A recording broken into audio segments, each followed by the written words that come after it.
వెళ్ళాలంటే ఆయన ఆజ్ఞల యందు అనగా యెహోవా యందు భయభక్తులు కలిగి ఆయన త్రోవల యందు నడుచు వారందరూ ధన్యులని దేవుని వాక్యంలో జ్ఞాపకం చేయబడుతూ ఉంది.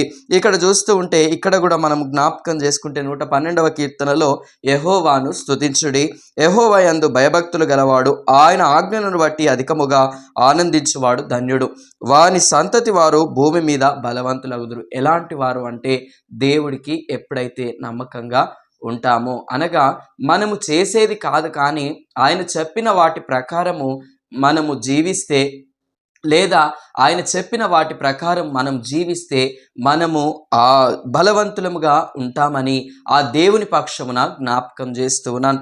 తర్వాత యథార్థవంతుల వంశపు వారు దీవించబడుదురు. యథార్థంగా ప్రవర్తించడం దేవుడు ఎంతగానో కోరుకుంటూ ఉన్నాడు. 15వ కీర్తనలో మనకు స్పష్టంగా వ్రాయబడుతూ ఉంది.